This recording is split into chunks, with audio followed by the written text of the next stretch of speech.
Salut à tous, c'est John et aujourd'hui on va fabriquer un manche debout moderne en chêne massif composé d'un plateau circulaire et de 3 pieds au design organique avec des assemblages qui sortent un petit peu de l'ordinaire pour un résultat qui, vous le verrez, sera de toute beauté. C'est parti!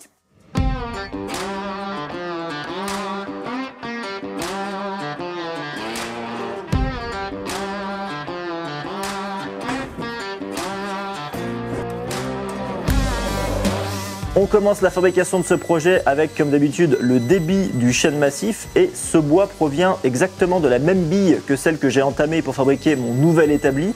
On a donc des plateaux de 27 et 45 mm d'épaisseur brute en qualité BE pour belle ébénisterie. Côté design, ce manche debout sera très épuré avec un style légèrement inspiré de l'Art Nouveau avec ses 3 pieds aux formes courbes et organiques, comme je le disais en introduction, qui feront un peu penser à des branches d'arbres sur lesquelles sera fixé un plateau massif de forme ronde. Et côté dimension, il fera 1 m de haut pour 60 cm de diamètre.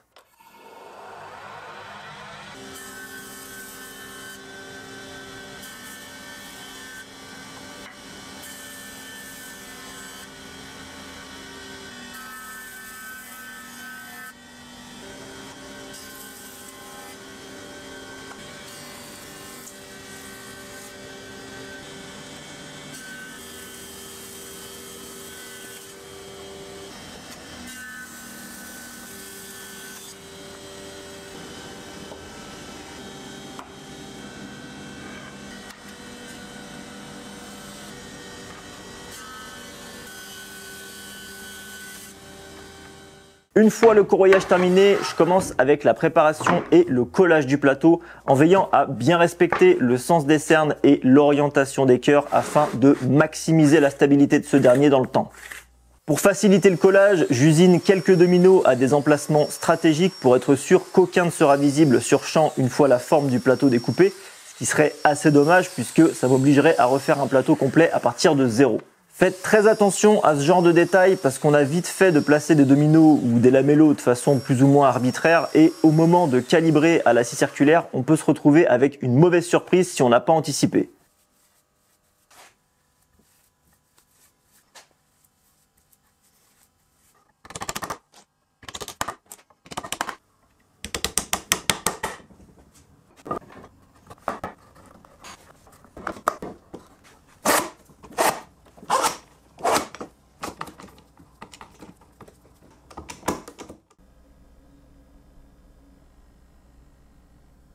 La réalisation des pieds requiert un assemblage à coupe d'onglet pour garantir une solidité parfaite en respectant une construction dite rationnelle, en opposition à une construction irrationnelle qui engendrerait des faiblesses et un risque de casse accru lié à l'orientation du fil du bois si on décidait par exemple de découper la forme de ces pieds dans un seul et unique morceau de bois.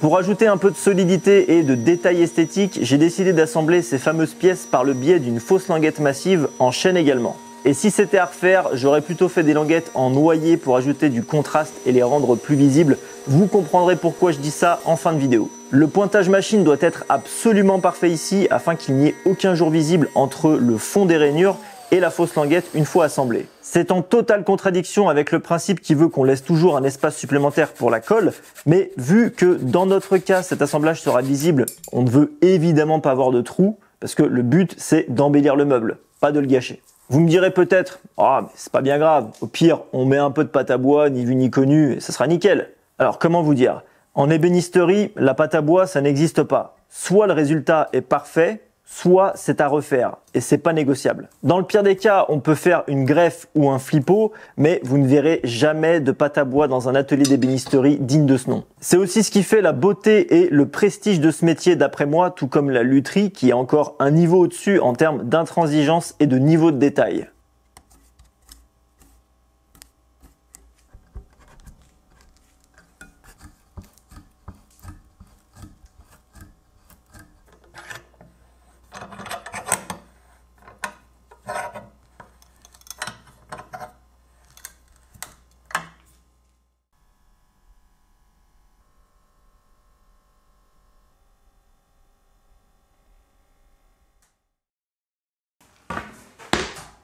Les assemblages des pieds sont maintenant bien secs et on va pouvoir les chantourner puis les calibrer à leur forme finale à l'aide d'un gabarit en contreplaqué que j'ai préalablement usiné avec la Shaper Origin.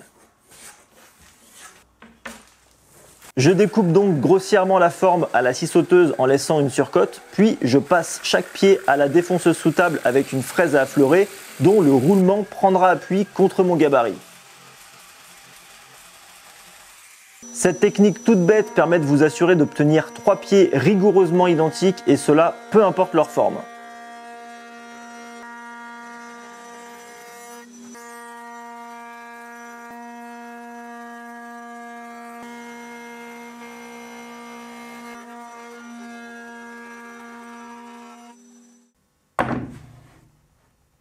L'étape suivante consiste à couper les pieds à leur longueur finale tout en respectant l'angle et la forme de ces derniers. Puisque les pieds ont une forme courbe, donc sans aucune surface de référence sur laquelle s'appuyer, j'ai simplement installé 2 genouillères sur une chute de contreplaqué afin de maintenir le pied dans sa position idéale pendant la coupe.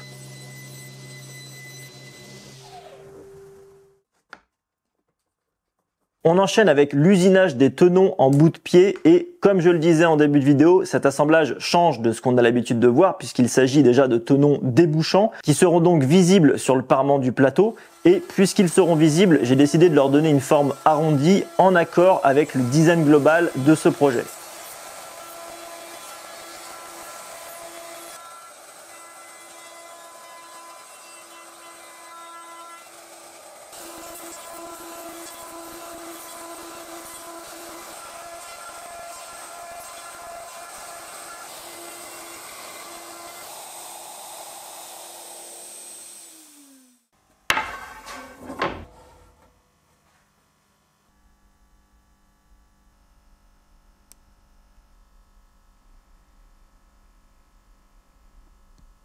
Il ne me reste plus qu'à usiner les mortaises correspondantes sur le plateau et à découper sa forme finale. Alors, même si j'utilise une machine spécifique pour ça, sachez que vous pouvez tout à fait réaliser le même type d'usinage avec une défonceuse classique, un gabarit et une bague à copier. Comme je l'ai déjà dit maintes et maintes fois, la Shaper Origin permet de gagner du temps et de la précision sur ce genre d'usinage et de réaliser des choses qui seraient trop compliqué, voire parfois même impossible à réaliser autrement. Dans le cadre de ce projet, ne pensez pas que parce que vous ne possédez pas cette machine, alors c'est impossible à faire pour vous. Parce que, comme je dis toujours, tout est une question de méthode et de pratique. Il est maintenant temps de terminer la mise en forme des pieds avec un gros quart de rond sur chacune des arêtes. Cela permettra d'accentuer encore l'aspect organique avec des courbes douces, aussi bien au niveau de la forme qu'au niveau de la section.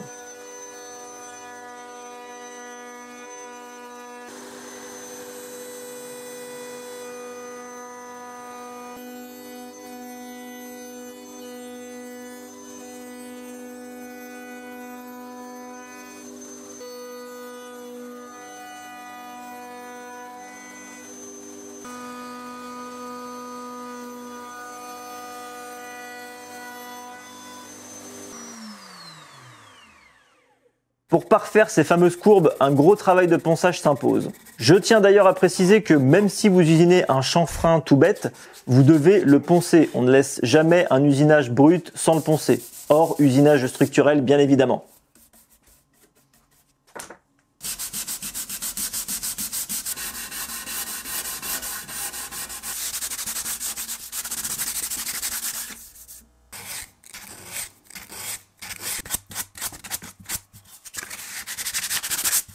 Un autre détail auquel il faut également penser lorsque l'on termine un meuble, c'est d'abattre les arêtes vives en bas des pieds pour éviter tout éclat en cas de choc. De manière générale, on abat toutes les arêtes vives d'un meuble pour cette même raison et également pour éviter de se blesser en le touchant. Pour finir le plateau, j'usine un gros chanfrein inversé qui sera donc orienté vers le bas. C'est un choix esthétique extrêmement pertinent si vous voulez affiner la silhouette d'un plateau puisque visuellement on va créer un genre de trompe-l'œil et on aura l'impression que ce dernier est plus fin qu'en réalité.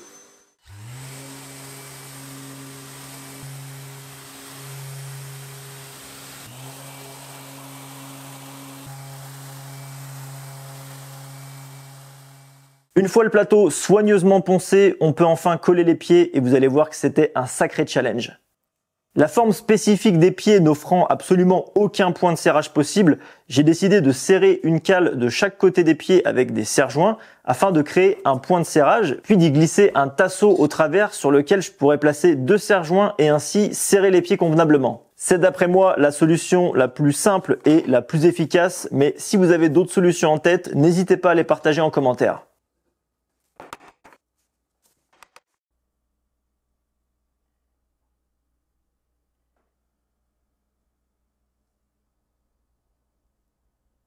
Comme vous le voyez ici, j'ai volontairement fait des tenons un tout petit peu plus longs pour pouvoir les affleurer plus facilement avec le plateau.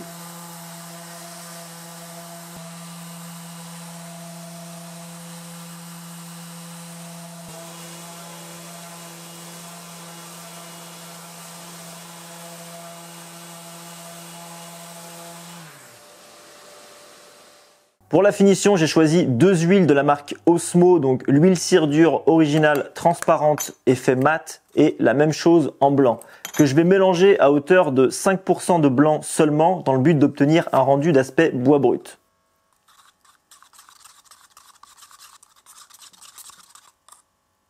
Les finitions incolores, et notamment les huiles, ont très souvent, pour pas dire tout le temps, tendance à réchauffer la couleur du bois brut.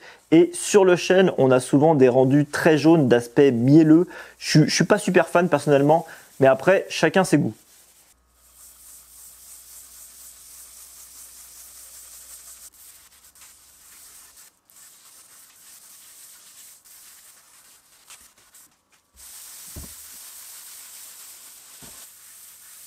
Et enfin, ultime étape, la protection céramique du plateau. Ici, il s'agit d'une céramique de la marque Blackwood qui m'a été envoyée gratuitement par le site monplateaudebois.com afin que je puisse la tester en conditions réelles. Dans la boîte, on retrouve le flacon de céramique, un applicateur en mousse, une microfibre d'essuyage, une petite notice d'utilisation et enfin une micro-suédine. J'ai déjà fait 2 vidéos sur ce type de protection que je vous invite vivement à visionner pour en savoir plus sur leurs utilisations, leurs applications et le niveau de protection qu'on peut obtenir parce que dans certains cas d'utilisation intensive de mobilier, c'est une solution très intéressante. Cette céramique est donnée pour une dureté finale de 9H, ce qui est le maximum sur l'échelle de dureté des crayons. Cela signifie, en théorie du moins, que la protection résistera aux rayures infligées par des objets plus tendres qu'une mine de crayon 9H, ce qui est plutôt pas mal. En plus d'offrir une protection contre les rayures du quotidien, les protections céramiques offrent aussi une protection hydrophobe rendant la surface ultra déperlante. Vous retrouverez les liens des 2 vidéos que j'ai faites à ce sujet dans la description si vous souhaitez en savoir plus.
Pour conclure, vous avez vu que même si ce projet n'est visuellement pas compliqué, en pratique, il y a quand même pas mal de choses à anticiper si on veut y arriver et surtout si on veut que le résultat soit à la hauteur. Mais mis à part ça, techniquement, c'est pas compliqué du tout. J'espère que la fabrication de ce projet vous aura plu. J'attends comme d'habitude vos retours dans la section commentaires. Nous, on se retrouve au mois de décembre pour la partie 2 de la réalisation de la table pour Rubio. Vous avez eu la partie 1 il y a quelques semaines. La partie 2 devait suivre naturellement 2 à 3 semaines après. Malheureusement, on n'a pas pu encore aller au showroom de Paris avec Thierry de l'atelier 780 pour faire la finition avec l'équipe de Rubio. On avait prévu initialement de faire la finition tout de suite après qu'ils aient reçu la table, c'est-à-dire mi-octobre. Malheureusement, il n'y avait personne de dispo à cette période-là. Donc forcément, ça se décale d'autant. Ça se décale en fait d'1 mois puisqu'ils ont reçu la table déjà il y a un petit moment. Donc mi-décembre, on va à Paris, on fait la finition et la vidéo partie 2 sortira peut-être une semaine après, donc juste avant Noël. En attendant, je vous souhaite comme d'habitude une excellente journée et on se retrouve très bientôt pour une nouvelle vidéo.